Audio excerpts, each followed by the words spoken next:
설 명절 잘 지냈습니까? 예. 대부분의 사람들은 죽음 이후의 세계를 알고 싶어 하는 그런 본성이 있습니다. 불교에서는 모든 생명체는 윤회한다, 그렇게 말합니다. 윤회라고 하는 것은 수레바퀴가 돌아가는 것을 말합니다. 계속해서 돌아간다. 그래서 사람은 죽으면 그 업보에 따라서 사람으로 다시 태어나기도 하고, 식물이 되기도 하고, 동물이 되기도 하고, 이렇게 계속 반복한다는 것입니다. 사람이 사람으로 태어나는 사람도 있고, 또 어떤 사람은 식물로 이렇게 태어나기도 하고, 어떤 사람은 동물로, 소나 돼지나 개나 고양이나 염소, 이런 짐승들로 다시 태어난다는 것입니다. 그러면 우리가 조금만 좀 상식적으로 생각해 보면, 지나가는 개나 고양이 우리가 예사로 볼 게 아닙니다.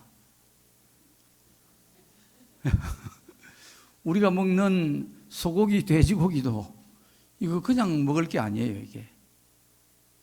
어쩌면 그것이 우리의 조상일 수도 있고, 또 우리의 부모를 우리가 먹을 수도 있고, 참 끔찍한 일입니다. 이 윤회설이라고 하는 것은 사람이 만든 사상이기 때문에 온전하지를 못합니다. 조금만 깊이 생각을 해보면 그 안에 여러 가지 모순점이 많다는 것을 쉽게 이해할 수가 있습니다. 온전한 진리는 하나님의 말씀인 성경입니다. 성경에는 보면 사람은 한 번 죽는 것이 정해져 있다는 것입니다. 그 후에는 심판이 있는데, 어떤 사람은 천국에서 영생을 하게 되고, 어떤 사람은 지옥에서 영벌을 당하게 된다, 이렇게 말씀을 합니다.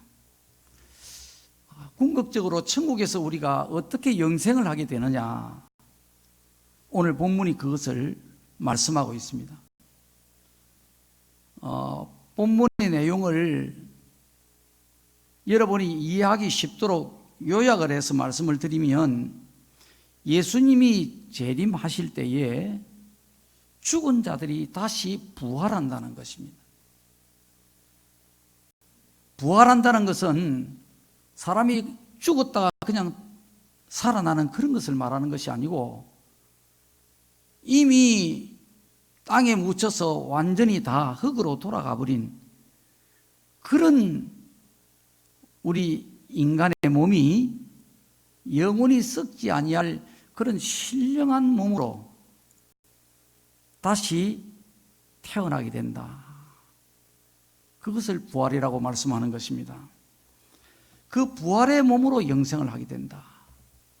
이 부활에 대해서는 두 가지의 견해가 있습니다. 요한계시록 20장 4절로 6절 말씀에 보면 이런 말씀이 있습니다. 또 내가 보좌들을 보니 거기에 앉은 자들이 있어 심판하는 권세를 받았더라. 또 내가 보니 예수를 증언함과 하나님 말씀 때문에 목배임을 당한 자들의 영혼들과 또 짐승과 그의 우상에게 경배하지 아니하고 그들의 이마와 손에 그의 표를 받지 아니한 자들이 살아서 그리스도와 더불어 1000년 동안 왕노릇하니, 그 나머지 죽은 자들은 그 1000년이 차기까지 살지 못하더라. 이는 첫째 부활이라. 이렇게 기록하고 있습니다. 성경에는 여러 가지 부활에 대해서 증언하는 말씀들이 있는데, 그 말씀들을 종합을 해보면 예수님 재림을 할 때 일어나는 첫째 부활의 대상자가 다릅니다. 한 가지 견해는 예수님 재림 전에 죽은 모든 신자들이 다 부활한다는 것입니다. 언제요? 예수님 재림하실 때, 마지막 나팔이 불 때, 그때 죽은 모든 성도들이 다 부활을 한다. 이 요한계시록에 나와 있는 이 본문에 그 나머지 죽은 자들은 그 천년이 차기까지 살지 못하더라 하는 이 말씀은 누구를 가리키는 것이냐? 불신자들을 가리킨다는 것입니다. 하나님 믿지 않는 자들. 하나님이 믿지 아니한 자들은 그 천년이 차기까지, 그러니까 예수님이 재림하시고 난 이후에 이 땅에 천년왕국이 이루어집니다. 그 천년왕국이 끝나고 난 뒤에 예수님 믿지 않고 죽은 자들이 다 부활하는데 이것이 둘째 부활이라는 것입니다. 자, 이런 견해가 있고 또 한 가지 다른 견해는 예수님이 재림하실 때에 첫째 부활의 대상자가 다릅니다. 오늘 본문의 말씀을 우리가 좀 자세히 살펴보면 또 내가 보니 예수를 증언함과 하나님 말씀 때문에 목배임을 당한 자들의 영혼들이 살더라는 것입니다. 목배임을 당한 자들.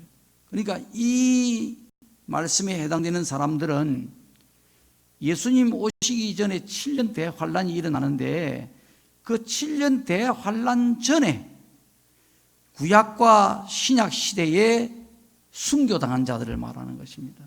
구약 시대에 순교당한 자들과 신약 시대에 순교당한 자들인데 7년 환란 전에 순교당한 자들.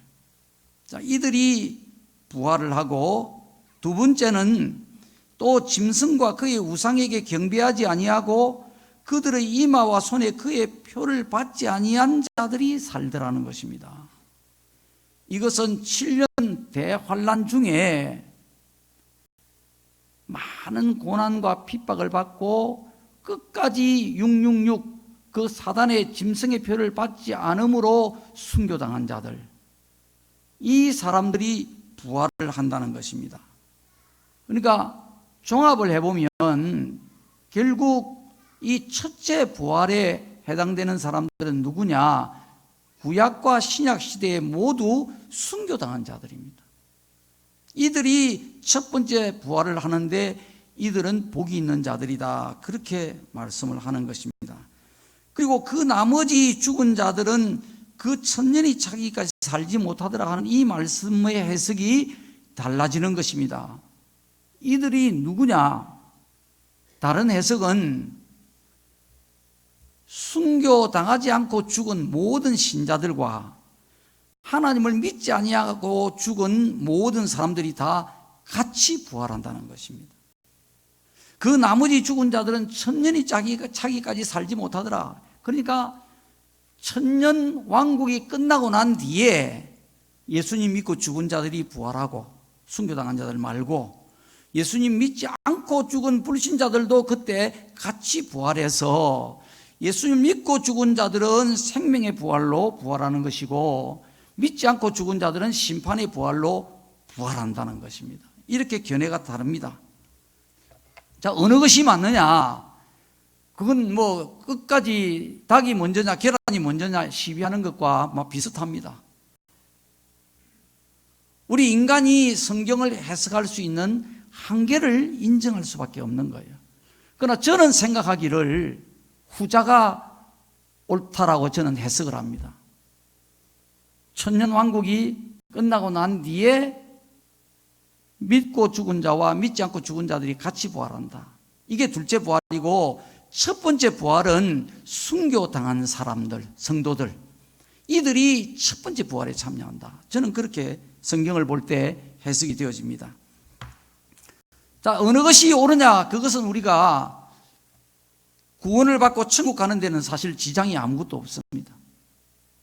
그걸 가지고 시비할 것은 없고 부활의 시점의 차이는 있고 그 대상의 차이는 있지만은 분명한 것은 하나입니다. 분명한 것은 뭐냐? 우리가 죽은 후에 신자는, 하나님을 믿고 죽은 자는 영생을 위해서 생명의 부활로 나오고 하나님을 믿지 않고 죽은 자들은 영벌을 받기 위해서 심판의 부활로 나온다는 것입니다. 그래서 영원히 죽지 않는 썩지 않는 몸으로 부활체를 입는 것은 믿는 자나 믿지 않는 자나 다 똑같다. 다만 하나님을 믿고 죽은 자들은 영원히 썩지 않는 몸을 입고 하나님 나라 천국에서 영생을 누리게 된다는 것입니다. 바울 사도는 이 성도들에게 주어진 부활의 소망을 확신 있게 증거하면서 이렇게 권면을 합니다. 오늘 58절 말씀에 그러므로 내 사랑하는 형제들아 견실하며 흔들리지 말고 항상 주의 일에 더욱 힘쓰는 자들이 되라. 이게 중요한 결론입니다. 견실하며 흔들리지 말며 주의 일에 항상 수고하는 자들이 되라. 더 수고하는 자들이 되라. 주의 일이라는 게 어떤 것이겠습니까? 예수님이 이 땅에 오셔서 공생애를 시작할 때에 제일 먼저 하신 말씀이 회개하라 하나님 나라가 가까웠느니라고 했습니다. 주의 일은 바로 주님의 일은 이 땅에 하나님 나라를 세우는 일입니다. 하나님 백성을 죄에서 구원하고 그 백성들을 양육하는 것이 주의 일의 핵심입니다. 이 주의 일은 바로 교회를 중심으로 이루어진다는 사실이 중요합니다. 왜 교회를 중심으로 이루어지는 것이 분명하냐? 베드로가 예수님을 가리켜서 주는 그리스도시요 살아계신 하나님의 아들이십니다라고 고백을 했을 때 예수님이 아주 의미심장한 말씀을 하셨습니다.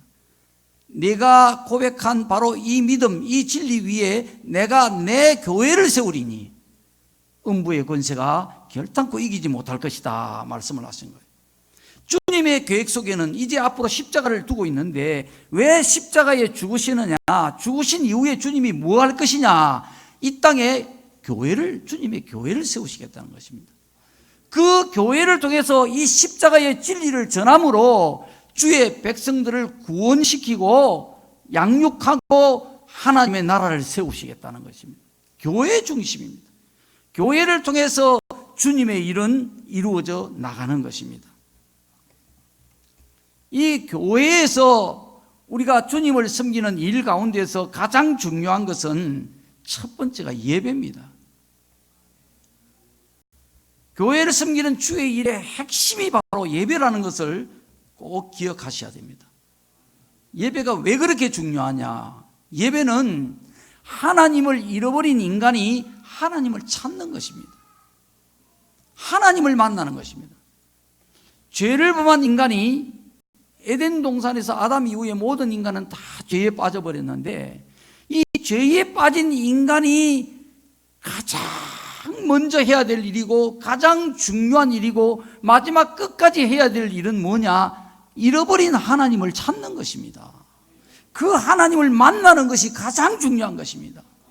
인생이 하나님을 찾지 못하고 하나님을 만나지 못하면 아무것도 소용이 없습니다. 하나님의 일 가운데서 하나님의 나라를 세우는 일 가운데서 제일 중요한 게 바로 그래서 예배인 것입니다. 사람은 예배를 통해서 하나님을 찬송하고 하나님의 영광을 높여드리게 되는 것입니다. 얼마나 귀하고 중요한 일인지 모릅니다. 예배의 중요성 아무리 강조해도 지나침이 없습니다. 예배를 통해서 성도는 하나님 말씀을 듣고 성령의 은혜를 공급받게 되는 것입니다. 지금 여러분이 말씀을 듣는 중에 하나님의 영이 운행을 하시는 거예요. 이 말씀을 듣는 자들에게 성령이 역사하시는 것입니다. 마음에 감동을 주시는 것입니다. 생명을 공급해 주는 것입니다. 진리를 깨닫게 하는 것입니다. 이런 일들이 예배를 통해서 지금 일어나고 있는 것입니다. 이 은혜를 공급받음으로 해서 생명이 자라고 믿음이 자라게 됩니다. 우리가 얼마나 진실한 믿음과 신앙을 가졌느냐 하는 것은 예배에 대한 자세와 예배에 대한 반응에서 나타나게 되는 것입니다. 예배에서 모든 것이 다 나타나게 되는 거예요. 모든 신앙생활의 질과 성패가 예배에서 출발하고 예배에 달려 있다는 것입니다. 예배는 바로 나무의 뿌리와 같습니다. 뿌리가 튼튼해야 나무가 잘 자라게 되는 것입니다. 그러니까 예배를 잘 드려야 신앙이 자라고 믿음이 자라고 또 주님의 일도 잘할 수가 있는 것입니다. 옛날 우리 어른들이 절에 갈 때 보면요, 그 추운 겨울에도 찬물에 막 목욕해요. 머리 감고 옷도 옛날에는 그 흰옷 입었어요. 흰옷, 흰 치마 저고리 깨끗하게 빨아서 다려서 그렇게 입고 비녀 딱 꽂고 말이요, 이래가지고, 광주리에 쌀 담아가지고 거기에 초 2개, 3개 딱 얹어가지고 이래가지고 가는 거예요. 정성을 드리는 겁니다. 우상 앞에 절을 하는 이 어리석은 행위도 이렇게 정성을 드리는데, 우리가 하나님을 예배한다는 것은요, 얼마나 더 정성을 드려야 되겠습니까? 10배, 100배가 이게 문제가 안 되는 거죠. 어떻게 하나님과 비교를 합니까?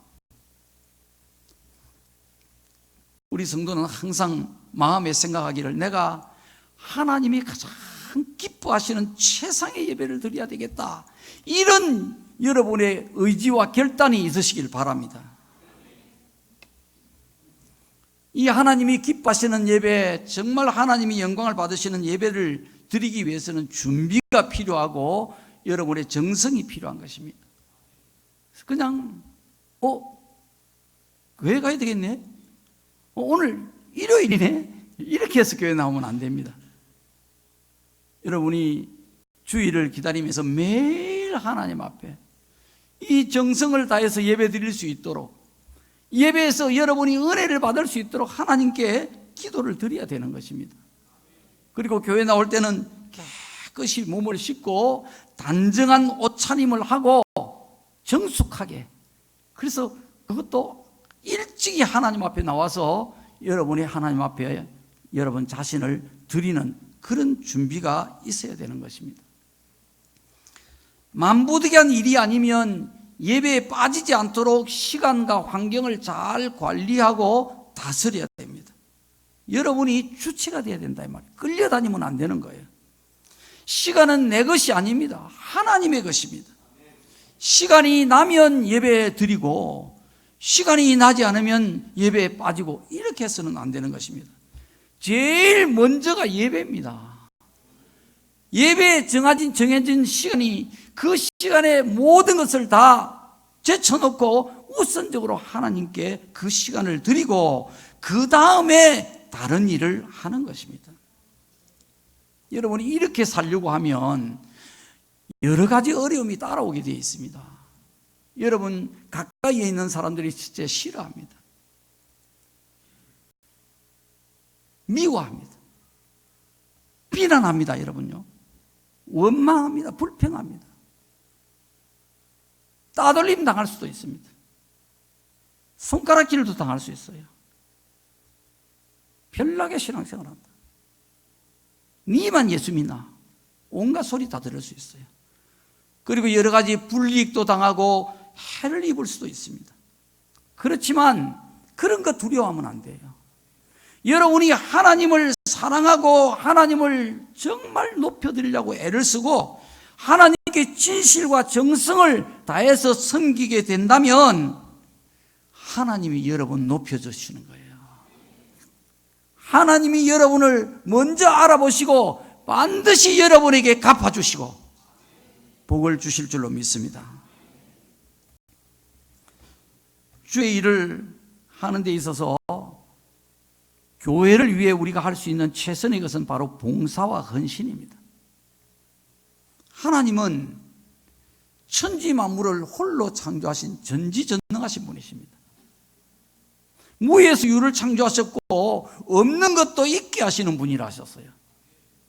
그러니까 하나님은 혼자서도 얼마든지 교회를 세워나가실 수가 있습니다. 돌들을 맹해서라도 하나님을 찬양할 수 있다고 했어요. 얼마든지 하실 수가 있습니다. 그렇지만 하나님은 주님의 교회를 성도들을 통해서 세워나가기를 기뻐하시는 것입니다. 에베소서 4장 12절에 보면 주님이 교회에 주의 종을 세우신 목적이 나오는데 성도를 온전하게 하여 봉사의 일을 하게 하며 그리스도의 몸을 세우려 하심이라 하고 했습니다.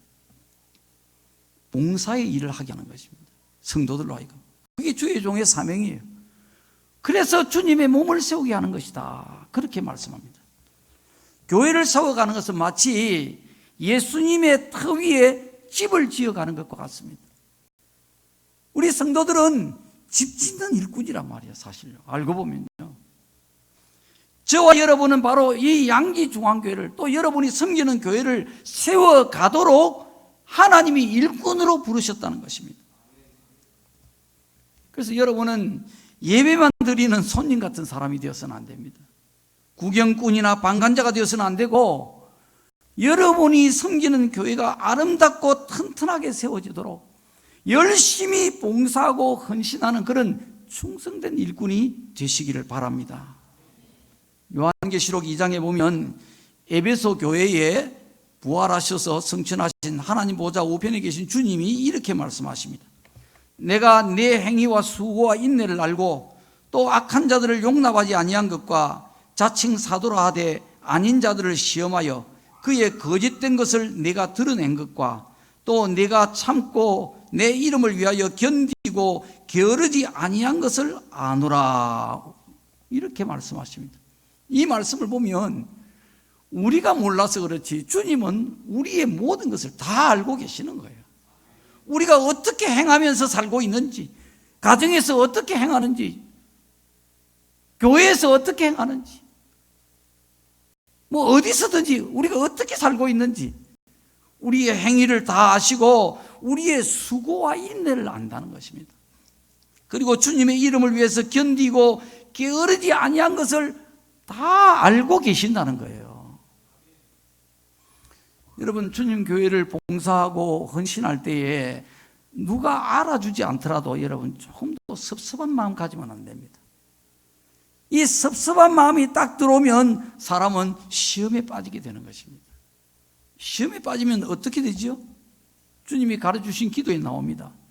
시험에 들지 말게 하시고 다만 악에서 구하소서. 시험에 빠지면 큰일 납니다. 악에 빠져버리는 거예요. 시험으로 끝나는 것이 아닙니다. 악에 빠져버린단 말이에요. 그래서 이 섭섭한 마음 가지면 안 돼요. 이 섭섭한 마음은 여러분을 시험에 들게 해서 악에 빠지게 하려는 사단이 주는 독이라는 걸 여러분 아셔야 됩니다. 여러분 아시는 분도 있습니다. 우리 가운데 오래전에 열심히 식당에서 봉사하시던 연세가 좀 많이 든 권사님이 계셨어요. 그 권사님이 아주 또 노모님이 그때 소천을 하셨어요. 근데 그 권사님의 언니와 또 동생들이 출석하는 그 교회에서 어머니의 장례식을 집례를 했습니다. 그래서 우리 교회는 성도들하고 같이 가서 성의를 다해서 조문을 했습니다. 그래서 무사히 장례를 잘 마쳤어요. 그런데 이 권사님이 시험에 빠진 것입니다. 왜 시험에 빠졌느냐? 장례를 치르고 난 뒤에 그 언니 동생들이 아니 니는 교회에서 그리 열심히 봉사를 많이 하고 일을 그리 많이 하는데 교회에서 화환도 하나 안 가져왔나? 이렇게 한 거예요. 화환을 안 한 거예요. 교회에서. 그때 화환을 하지 아니한 것은 제가 여러 가지 이렇게 생각을 하다가 선택을 한 거예요. 아마 화환을 안 하는 것이 차라리 오히려 그것이 낫겠다, 이런 판단이 들어서 여러 가지 사정을 고려해서 화환을 안 하고 그냥 부의금만 낸 거예요. 근데 그렇게 봉사를 많이 했는데 교회에서 화환도 하나 안 하나? 이렇게 하는 말에 그만 섭섭함이 확 돌아버린 거예요. 여러분 사람 마음은요 정말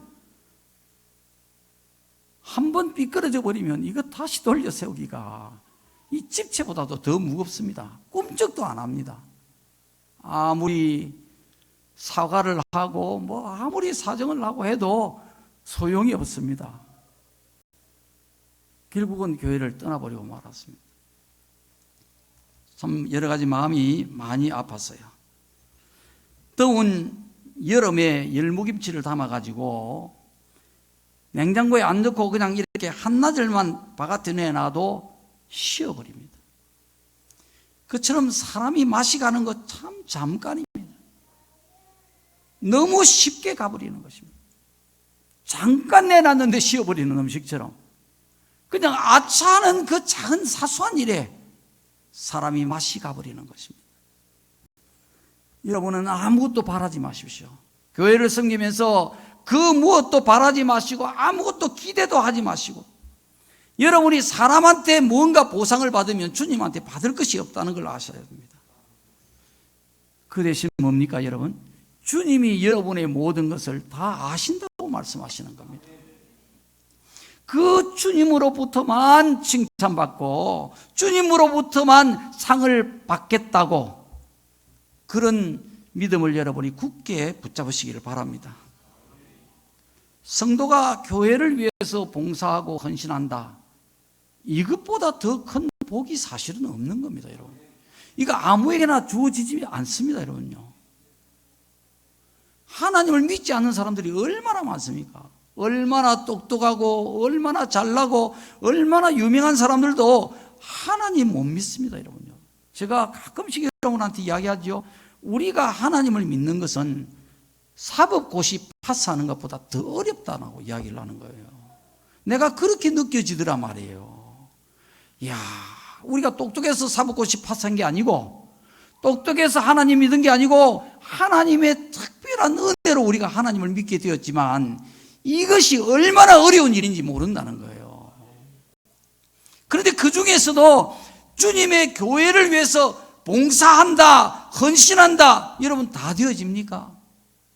이게 사실은 다 되어져야 되는 것이거든요.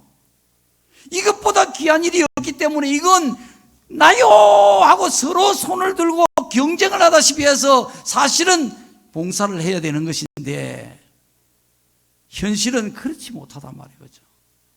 교회마다 오히려 일꾼이 부족하고 손이 부족하고 아쉬움이 많고 부족함이 많고, 그런 게 교회의 현실이단 말이죠. 이게 참 안타까운 일이에요. 안타까운 일이에요. 보석이 있는데도 불구하고 이 보석을 귀한 줄을 모르고 있으니까 얼마나 안타까우냐 말이에요. 여러분, 이 가치를 깨닫게 되시기 바랍니다. 왜 그렇게 교회를 봉사하고 교회를 위해서 자신을 헌신하는 것이 큰 복이냐? 이치를 보면 그렇습니다. 주님 말씀하시기를 나를 사랑하는 자는 내가 사랑할 것이요, 그랬어요. 사람이 하나님으로부터 사랑을 받는다는 것, 여러분 이것보다 귀한 거 없죠, 그죠? 예. 하나님이 사랑하는 자는 장애물이 없습니다, 여러분요. 장애물이 있더라도 그것이 전부 다 화가 복으로 다 바뀌어버리는 거예요. 그래서 우리가 하나님으로부터 사랑을 받는다는 것, 이것은 정말 복 중의 복인 것입니다. 어떻게 해야 사랑을 받느냐? 하나님을 사랑해야 사랑을 받는다는 것입니다. 하나님을 어떻게 사랑할까요, 여러분요? 여러분, 하나님 어떻게 사랑합니까? 하나님 앞에서 알랑거리고 춤을 추겠습니까? I love you 이런다고 하나님 사랑이 되겠습니까? 어쩌면 되겠어요?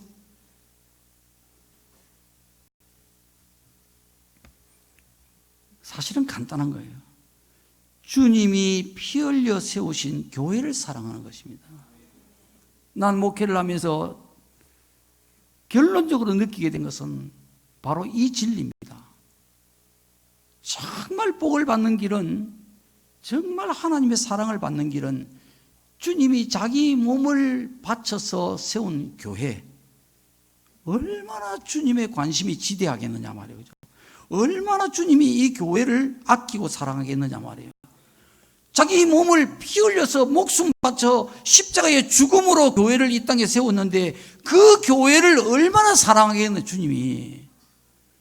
그러니까 주님이 7 금초대 사이를 거닐고 계시잖아요. 7 별을 오른손에 딱 붙잡으시고 주님이 교회를 그렇게 친히 다스리고 계신다는 거예요.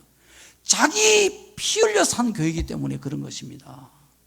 그래서 여러분요, 정말 교회를 해롭게 한 경우에 주님의 진노가 굉장합니다. 우리 교회 지을 때 교회 해롭게 한 사람들 딱 3년 지나서 죽을 고생 우리가 했지만은 그 뒤에 예배당 딱 세워지고 나니까 바로 주님이 데려가 버렸잖아요. 이 주변에 방해하던 대표자 2사람 책에 나와 있습니다. 제가 쓴 책에. 그냥 갑자기 하고 바로 가버린 거예요. 또 한 번 하고 가버린 겁니다. 주님의 교회를 다치게 하면요, 주님 진노하십니다. 주님 교회를 바로 주님의 몸이라고 그랬잖아요. 몸. 주님은 교회의 머리가 되시고 교회는 주님의 몸이라고 그랬잖아요. 주님의 교회를 상징하는 주님의 교회가 예배를 드리는 이 예배당, 주님이 사랑하는 것입니다. 일반 건물하고 다른 거예요.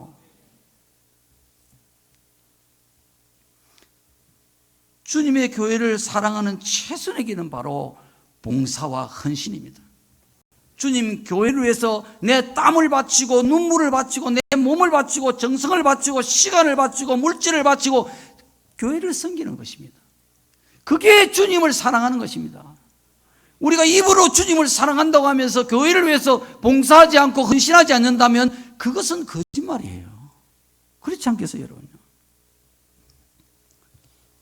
요한계시록 2장에 아시아 7교회 가운데서 주님으로부터 책망받지 않고 칭찬만 받은 2교회가 있지요. 빌라델피아 교회와 스무나 교회가 있습니다. 이 스무나 교회에 주님이 하신 말씀 이렇습니다. 내가 네 환난과 궁핍을 알거니와 실상은 내가 부유한 자니라. 내가 죽도록 충성하라. 그리하면 내가 생명의 관을 주리라 했습니다. 주님이 칭찬만 한 정말 이 귀한 교회, 이 주님이 사랑하는 교회, 주님이 축복하는 이 교회에 주님이 부탁하신 말씀이 뭐냐면 내가 죽도록 충성하라는 것입니다. 그러면 내가 네게 생명의 관을 주리라. 제일 주님 잘 섬기는 교회, 정말 주님을 위해서 가장 환난과 궁핍 속에서도 희생을 다하고 헌신을 다한 이 교회에 주님이 당부하신 말씀이 죽도록 충성하라는 것입니다. 이 주마 가책과 같은 말씀이에요. 달리는 말에 더 잘 달리도록 채찍질을 하는 것과 같습니다. 이 주님이 사랑하는 교회에 정말 주님이 복을 주시고 싶은데 어떻게 해야 복을 받느냐? 죽도록 충성하라는 것입니다. 그러면 내가 네게 생명의 면류관을 주겠다. 여러분, 교회를 섬길 때에 힘이 들면 그것이 여러분에게 큰 복인 줄 아시기 바랍니다. 신앙생활은 여러분 그냥 슬렁슬렁 하면 안 됩니다. 재밌게 하면 안 됩니다, 여러분. 나 요새 막 교회 다니기 너무 재밌다. 누구도 좋고, 우리 식구도 좋고, 뭐도 좋고, 요새 막 신이 난다, 한다, 이렇게 하면 안 됩니다. 그런 면도 있어야 되겠지만은, 그런 중에도 힘든 것이 반드시 있어야 됩니다. 신앙생활은요, 무거운 짐을 지고 가야 되는 거예요. 누구든지 나를 따라오려거든 자기를 부인하고 제 십자가를 지고 나를 쫓을 것이니라. 주님 따라가는 길은, 주님 교회를 섬기는 길은 십자가 짊어지고 무거운 짐 짊어지고, 주님이 골고다 언덕을 올라가실 때 여러분요, 짝대기 하나 들고 올라간 거 아니잖아요. 십자가 짊어지고 가시잖아요. 쓰러지고 결국은 못 짊어지고 가실 정도로 그렇게 무거웠잖아요. 엄청나게 십자가가 컸단 말이에요. 땅에 묻어야 되기 때문에 십자가가. 교회를 섬길 때는 여러분 정말 흑흑 소리가 날 정도로 여러분이 힘이 든다면 그것이 축복된 신앙생활입니다. 교회를 멀리서 섬기는 분들도 있어요. 이전에는 막 우리 거제에서 10년을 다닌 분도 있었잖아요. 얼마나 복인 줄 모릅니다, 여러분. 그렇다고 여러분 일부러 멀리 이사 가지는 마시고, 멀리 계시는 분들은 가능하면 교회 가까이, 교회 중심으로 오시는 게 옳습니다. 그러나 형편이 멀리 있다면 오고 가는 길이 멀고 참 피곤하고 그렇더라도 그것을 여러분이 기쁨으로 알고 그게 복을 심는 것인 줄 알고 소망을 가지고 신앙생활을 잘 하시기를 바랍니다. 그래서 여러분이 헌신과 봉사, 교회를 위해서 헌신하고 봉사하는 일에는 내가 1등이 돼야 되겠다. 눈치 보고 남이 웃자는가 보고 그런 게 아니고, 남이야 어찌하든 말든 내가 1등 하겠다, 이런 정신을 여러분 가지시기 바랍니다. 주의 일을 하는데 빼놓을 수 없는 것은 전도입니다. 전도. 예수님이 십자가에 죽으시고 부활하신 후에 하늘로 올라가시기 전에 제자들에게 하신 말씀이, 성령이 너희에게 임하시면 너희가 권능을 받고 예루살렘과 유다와 사마리아와 땅끝까지 이르러 내 증인이 되리라 했습니다. 복음을 전하게 될 것이다, 이 말이죠. 너희가 복음을 전해야 된다, 전도해야 된다, 이 말입니다. 바울 사도는요, 이 전도를 위해서 자기의 전 생애를 바친 사람입니다. 얼마나 수고를 많이 했는지 말로 다 할 수가 없습니다. 고린도후서 11장에 이렇게 기록합니다. 내가 수고를 넘치도록 하고 옥에 갇히기도 더 많이 하고 매도 수없이 맞고 여러 번을 죽을 뻔하였으니 유대인들에게 40에서 하나 감한 매를 5번 맞았으며 3번 패장으로 맞고 1번 돌로 맞고 3번 파선하고 일주야를 깊은 바다에서 지냈으며 여러 번 여행하면서 강의 위험과 강도의 위험과 광야의 위험과 바다의 위험과 거짓 형제 중의 위험을 당하고 또 수고하며 애쓰고 여러 번 자지 못하고 줄이며 목마르고 여러 번 굶고 춥고 헐벗었노라. 할 말이 없습니다, 여러분. 저도 31년 동안 양지중앙교회를 개척을 해서 은퇴하기까지 교회를 섬기면서 참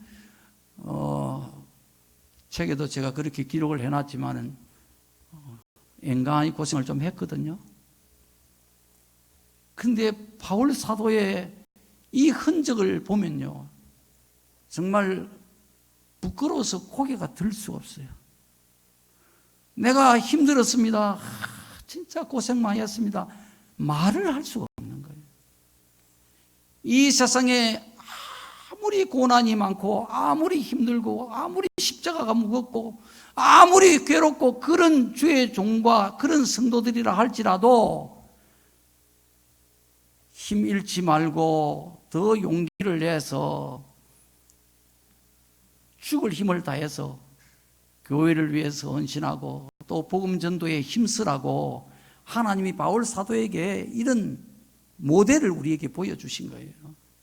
우리가 주님의 십자가를 바라보면 할 말이 없잖아, 그죠?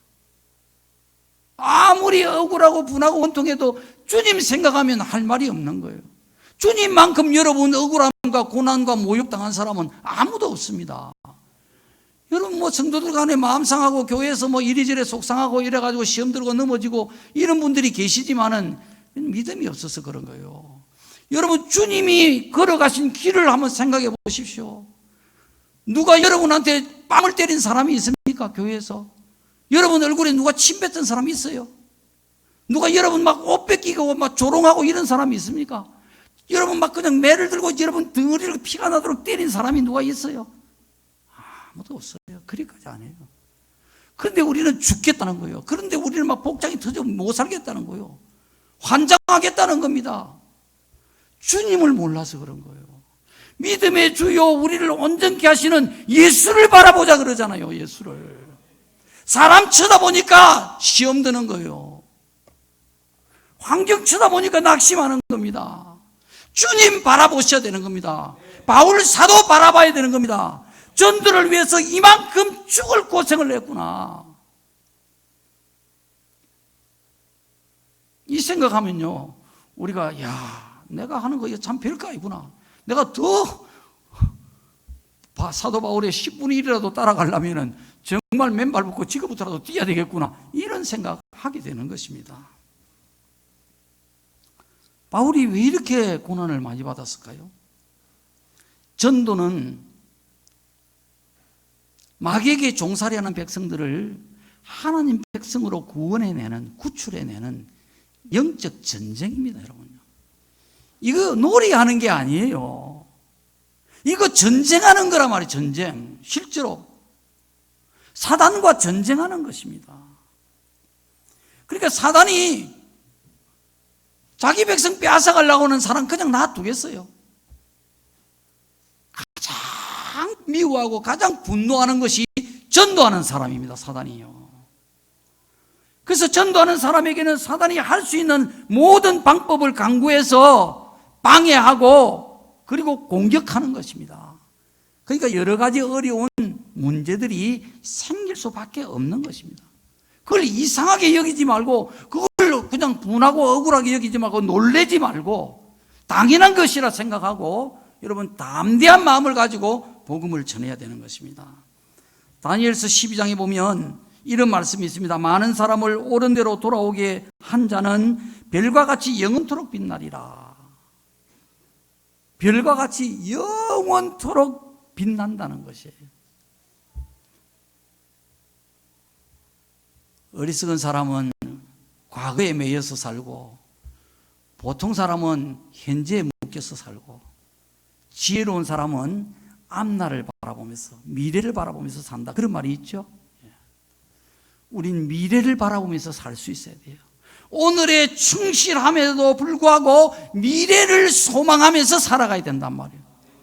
언젠가는 우리가 하늘나라에서 영원토록 별처럼 빛날 그 소망을 가지고 그렇게 우리가 살아가야 된단 말이에요. 이게 지혜로운 사람이란 말이에요. 누구에게요? 많은 사람을 옳은 대로 돌아오게 한 사람, 진리로 돌아오게 한 사람, 하나님께로 돌아오게 한 사람, 전도하는 사람에게 주어지는 축복의 약속입니다. 하나님이 우리 교회에 하신 말씀이 있죠, 그죠? 내가 양지중앙교회 교인 3분의 2 이상을 다 내보낼 것이다. 그리고 난 후에 앉을 자리가 없도록 내가 채울 것이다 하셨어요. 주님께서. 그 말씀대로 정말 있을 수 없는 일이 이 교회에 벌어진 것입니다. 3분의 2 이상의 교인들이 다 나가버린 거예요. 이 예배당 짓고 난 뒤에 비 때문에. 사단이 우리를 치는 가장 큰 무기가 물질입니다, 여러분. 물질로가 치면 웬만한 사람들 다 넘어지게 되어 있습니다. 다 뜨는 거예요. 그 말씀이 이루어졌으니까 그 다음 말씀, 앉을 자리가 없도록 내가 채울 것이다 하시는 말씀도 반드시 이루어지겠지요. 나는 내가 죽기 전에 주님이 내게 주셨던 이 예언의 말씀이 이루어지기를 소망하고 있습니다. 제일 바라기는 주님 오실 때까지 살다가 주님 오실 때 들림 받았으면 좋겠어요. 그래서 천년왕국에 들어가기를 소망하고 기도합니다. 그렇지 않다면 주님 앞에 가기 전에 정말 양지중앙교회가 주님 말씀대로 앉을 자리가 없도록 채워지는 그 모습을 보고 싶은 게 사실이에요. 주님의 그 예언의 성취는 여러분을 통해서 이루는 것입니다. 금년에 우리가 한 사람 한 명 이상 전도하기로 그렇게 하나님 앞에 기도하고 목표를 세웠습니다. 이 목표를 위해서 여러분이 기도하실 때에 이걸 부담이라 짐이라 생각하지 마시고, 이건 하나님이 내게 주시는 큰 축복이다. 우리가 예수님의 십자가에 빚진 자라면, 그죠? 반드시 내가 해야 할 일이다. 바울이 말한 것처럼 부득불 내가 하지 않으면 안 될 일이라는 것을 여러분이 다 마음에 새기시고 전도에 힘쓰는 여러분 되시기를 바랍니다. 오늘 이 본문에서 우리가 주의 일에 힘쓸 때에 기억해야 할 두 가지가 있습니다. 꼭 기억해야 할 두 가지 조건이 있어요.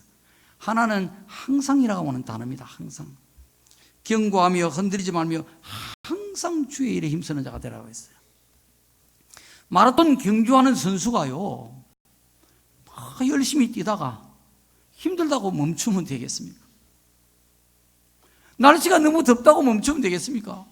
춥다고 너무 멈추면 안 되겠지요. 바람이 너무 강하게 분다고 멈춰서도 안 되고, 비가 온다고 멈춰서도 안 되고, 눈이 와도 멈춰서는 안 됩니다.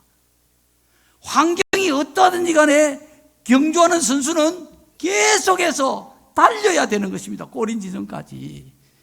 그처럼 우리가 주의 일에 힘쓰는 성도들은 환경이 이렇다 저렇다 해서 멈추면 안 되는 거예요. 항상 힘써야 되는 거예요. 비록 고난과 역경이 있더라도 주의 일에 힘써야 됩니다. 비록 삶이 메마르고 고달파도 주의 일에 항상 힘을 써야 되는 것입니다. 어떤 시험이 와도 이겨내고 힘을 써야 됩니다. 어떤 죄의 유혹이 오더라도 뿌리치고 주의 일에 힘을 여러분 쓰셔야 됩니다. 사랑과 진실은 그 특징이 변하지 않는 것입니다. 그래서 우리의 믿음도 하나님께서 정금의 비유를 하잖아요. 그죠?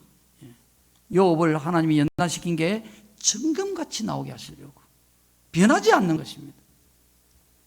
주님은 우리를 위해 십자가에 죽기까지 자신을 희생하면서 변함없이 우리를 사랑하셨어요. 십자가의 죽음 앞에서 주님은 변하지 않았단 말이에요. 그죠? 항상 우리를 목숨을 버리면서까지 사랑해 주셨습니다. 그 주님을 생각하면 우리의 삶이 아무리 힘들어도 좌절하지 마시고, 시험이 들어도 넘어지지 마시고, 교회의 짐이 무겁더라도 그 짐을 내 십자가인 줄 알고 잘 짊어지고 변함없이 항상 진실을 지키면서 교회를 섬기는 여러분 되시기를 축복합니다. 자, 두 번째로 주의 일에 힘을 쓸 때 기억해야 할 것은 더욱이라고 하는 단어입니다. 더욱 주의 일에 힘쓰라. 더욱 힘쓰라. 자, 이 더욱이라는 이 말이 어떤 의미를 가지고 있을까요? 저는 두 가지로 생각해 봅니다. 하나는 어떤 일이 있더라도 멈추지 말고 계속해서 더 힘쓰라. 이런 평범한 의미가 있습니다. 또 한 가지 의미는 다른 일과 상대적으로 비교하는 의미를 가지고 있다. 그런 생각이 듭니다. 무슨 일이냐면, 예를 들어 여러분이 가정일에도 힘을 써야 되지만은 더욱 주의 일에 힘을 더 쓰라. 이런 뜻이에요. 여러분의 자녀를 양육하는 데도 힘을 써야 되고, 직장 일에도 힘을 써야 되고, 사업에도 힘을 써야 하지만은 그것보다도 더욱 더 주의 일에 힘을 써라. 이런 상대적인 의미, 이런 어떤 비교하는 의미, 어떤 것보다도 더 계속적인 의미도 있지만은 더 다른 것보다 더 힘을 써라. 이런 의미를 가지고 있지 않나, 그런 생각이 듭니다. 이 말은 개인의 일과 가정일, 세상의 일은 중요하지 않다, 별거 아니다, 그런 뜻이 아니고 주의 일이 더 우선적이 되어야 된다. 주의 일이 더 중요하게 여겨지고 그것을 위해서 힘을 써야 된다, 이런 뜻을 가진 줄로 믿습니다. 예수님이 젊은 제자에게 너는 나를 따르라 이렇게 말씀하셨을 때에 그 젊은 제자가 제가 아버지의 장례를 치르고 장사를 치르고 난 뒤에 주님을 따르겠습니다 이렇게 말했을 때 주님께서 죽은 자는 죽은 자로 장사를 치르게 하고 너는 나를 따르라 이렇게 말씀하셨어요. 이건 정말 충격적인 장면이죠. 아버지가 지금 돌아가셔서 지금 장사를 치러야 되는데 그 장사 죽은 자로 치르게 하고 너는 나를 따르라 이렇게 말씀하신 거예요. 이게 주님이 우리에게 불효를 가르치는 거 아닙니다, 여러분. 부모 돌아가신 거 그거 아무것도 아니야. 그까짓 게 뭐라고? 그런 뜻이 아닙니다. 이건 정말 슬픈 일이고 자식으로서 정말 큰 가슴 아픈 일이고 또 가정에 평생에 중요한 일이고 하긴 하지만은 주님의 부르심을 받은 것은 바로 주님의 일에 부름을 받은 거예요. 주님의 일이라고 하는 이것은 그보다도 더 중요한 것이 없다는 거예요. 주님의 일과 다른 일이 이렇게 서로 대치가 될 때는 주님의 일을 우선적으로 감당을 해 나가야 된다. 이것을 주님이 우리에게 가르치는 것입니다. 바울이 이러한 원리를 성경에서 이렇게 가르쳐주고 있습니다. 우리가 살아도 주를 위해 살고 죽어도 주를 위해 죽나니 그러므로 우리는 사나 죽으나 주님의 것이로다 이렇게 고백합니다. 여러분, 모든 것이 다 근본이 중요합니다. 출발이 중요합니다. 시작이 중요합니다. 우리는요, 우리의 것이 아니라는 이 전제가 우리의 삶을 결정하는 거예요. 사나 죽으나 우리는 우리 게 아니라는 거예요. 주님이 자기 피를 값주고 우리를 지옥의 영원히 멸망당할 우리 이 비참한 존재를 주님이 샀다는 것입니다. 사단으로부터 주님이 값을 치르고 이제는 내 것이다 하고 사온 거예요. 그래서 우리의 삶, 우리 것이 아닌 겁니다. 전적으로 주님의 것이에요. 그래서 바울이 사나 죽으나 주님을 위해서 산다는 것입니다. 이 말은 바로 우리가 이 땅에 사는 목적이 주님을 위해서 사는 것이다. 이렇게 정리가 되는 것입니다. 죽는 것도 사는 것도 주님을 위해서 살고 죽는 것까지도 주님을 위해서 죽는다는 것입니다. 또 다른 성경에 보면 너희가 먹든지 마시든지 무엇을 하든지 하나님의 영광을 위해서 하라 그러지 않습니까? 그 어떤 것을 하든지 간에 우리가 무슨 일을 하든지 간에 그것이 전부가 다 하나님의 영광이 되게끔 살아야 된다는 것입니다. 우리가 가정을 꾸려가는 일도 또 직장에서 열심히 일을 하는 것도 또 사업을 해서 열심히 돈을 버는 것도 이것이 전부 다 내 행복과 내 목적을 달성하고 내 꿈을 이루고 내 성공을 이루는 것이 아니고 주님의 일을 하기 위해서 주님의 영광을 이루어드리기 위해서 이 땅에 살아가는 모든 것이 다 수단이 된다는 것입니다. 어떤 것도 목적이 될 수 없다. 제가 간증을 드린 적이 있습니다. 제 친구가 그때는 이제 30 초반 젊었을 때죠. 국민은행의 대리로 근무를 하고 있었습니다. 그 당시에 은행은 요즘도 그렇지만 그때도 정말 대한민국에서 제일 좋은 직장이 은행이었어요. 신의 직장이라 그러잖아요. 그런 직장에서 일을 하고 있었는데 대리가 딱 되고 나니까 이 근무 환경이 바뀌는 거예요. 자꾸 거래처들하고 이렇게 회식하는 자리가 많아진단 말이에요. 술자리에 가게 된단 말이에요. 이 친구는 독실한 신자예요. 너무 괴로운 거예요. 교회에 할 일도 많이 있는데 이 친구는 퇴근하고 나면 항상 교회로 옵니다. 그래서 교회를 다 둘러보고 이것도 또 문제가 있나 없나 살펴보고 다 매일 그렇게 하는 친구예요. 근데 이런 일이 다 지장을 받는단 말이에요. 그리고 예배에도 지장을 받는 거예요. 그게 너무 괴로운 거라. 다 은행 대리 월급은 많이 받는데 돈도 다 싫은 거예요. 이 친구가 너무 막 영혼이 괴로우니까 못 견디는 거예요. 그래서 결국은 사표를 내버리고 고신대학교에 평직원으로 입사를 했습니다. 월급이 한 3분의 1 정도로 팍 줄어버렸어요. 여러분, 이런 선택이 결코 쉬운 선택이 아니죠. 벌써 오래전에 천국에 갔습니다. 이 친구가 정말 국민학교, 중학교, 고등학교 다 동창이었던 너무너무 절친한 친구였는데 그 귀한 친구가 그만 천국으로 가버렸는데 이 친구가 그렇게 산 거예요. 정말 오직 주님을 위해서 살겠다고 하는 그 마음, 살아도 주를 위해 살고 죽어도 주를 위해 살겠다는 이 신앙관, 이게 분명했던 거예요. 주님의 일을 하기 위해서는 다른 모든 일, 어떤 귀한 일도 물질에 관계되는 그런 일까지도 다 뒤로 밀어버리고 오직 주님의 일에 정말 최선의 목적을 두시고 전념할 수 있기를 주님의 이름으로 축복합니다. 자, 왜 바울이 이렇게 주의 일에 더 힘쓰는 자가 되라 이렇게 권면을 하느냐? 그 이유는 오늘 본문에 기록되어 있기를 이는 너희가 주 안에서 너희 수고가 헛되지 않은 줄 알미라. 헛되지 않는다는 거예요. 너희 수고가 주 안에서 너희 수고가 헛되지 않은 줄을 알기 때문에 내가 이렇게 너희를 권한다. 이렇게 살아라. 그 말입니다. 이 헛되다는 게 여러분 우리 삶에 굉장히 중요한 의미를 가지고 있습니다. 전도서 2장 10절에 보면 솔로몬 왕이 이렇게 기록을 하고 있습니다.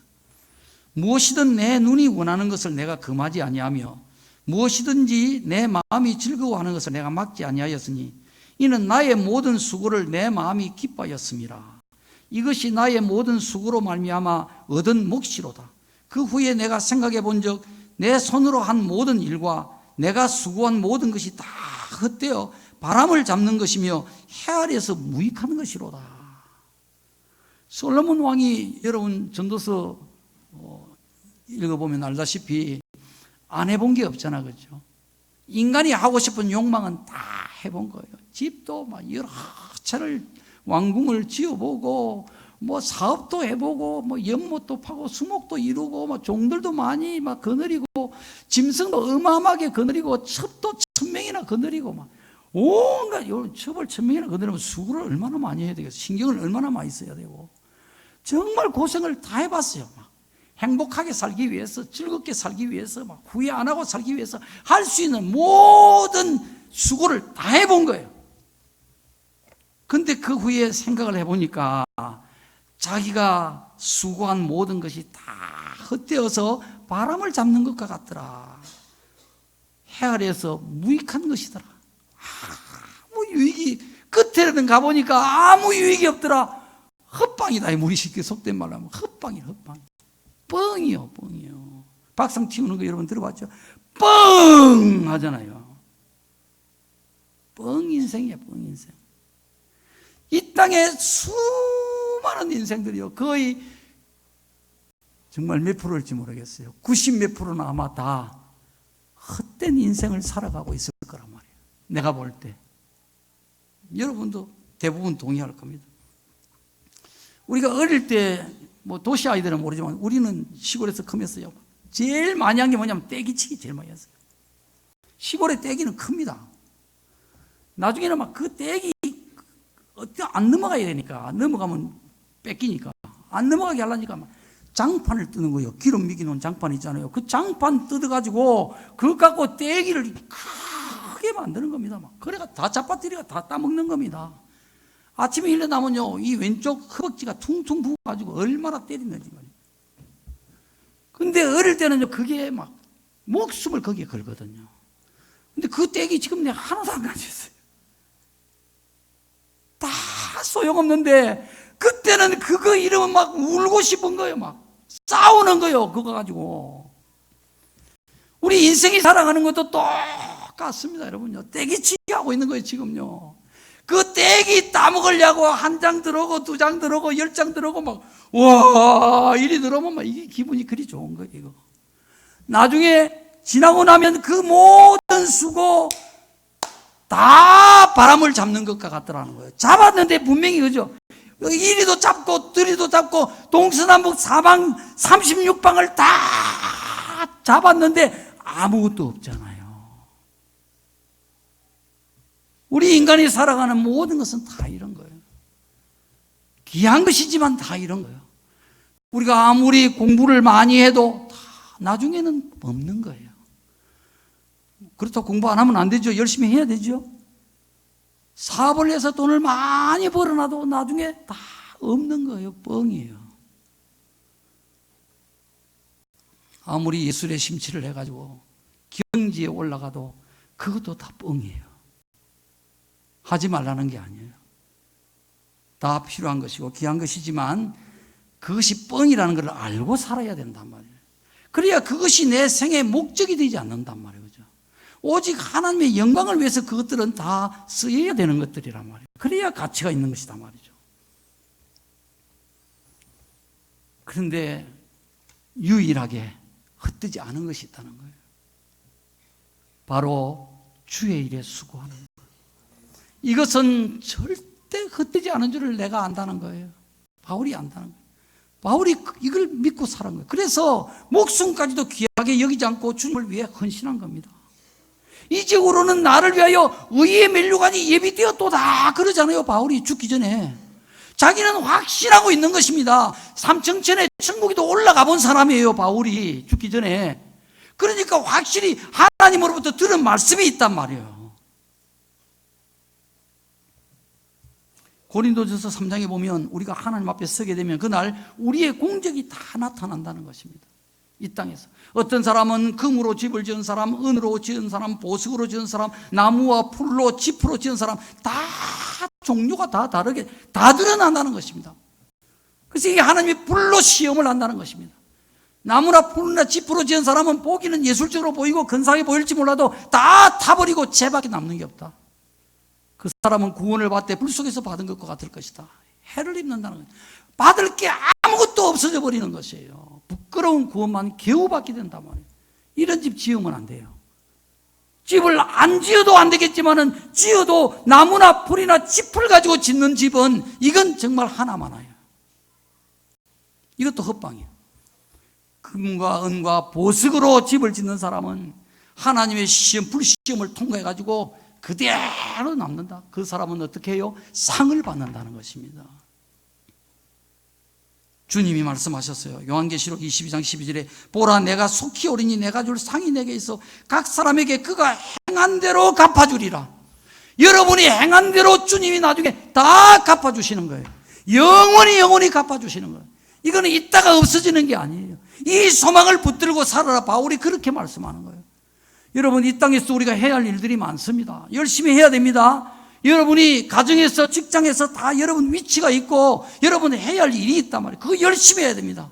그렇지만 그보다 더 먼저 여러분 마음에는 항상 주님 생각이 나야 되고, 주님의 십자가가 생각이 나야 되고, 주님의 교회가 항상 여러분 마음속에 자리를 잡고 있어야 되는 것입니다. 그 주님의 교회를 위해서 하나님이 여러분에게 주신 지혜와 재능, 건강, 시간, 능력 모든 것을 다 바쳐서 주님의 일을 이루어갈 수 있도록 최선을 다하여서 주님 앞에 서는 그날에 정말 하나님의 영광이 여러분에게 차고 넘치는 축복이 있기를 바랍니다.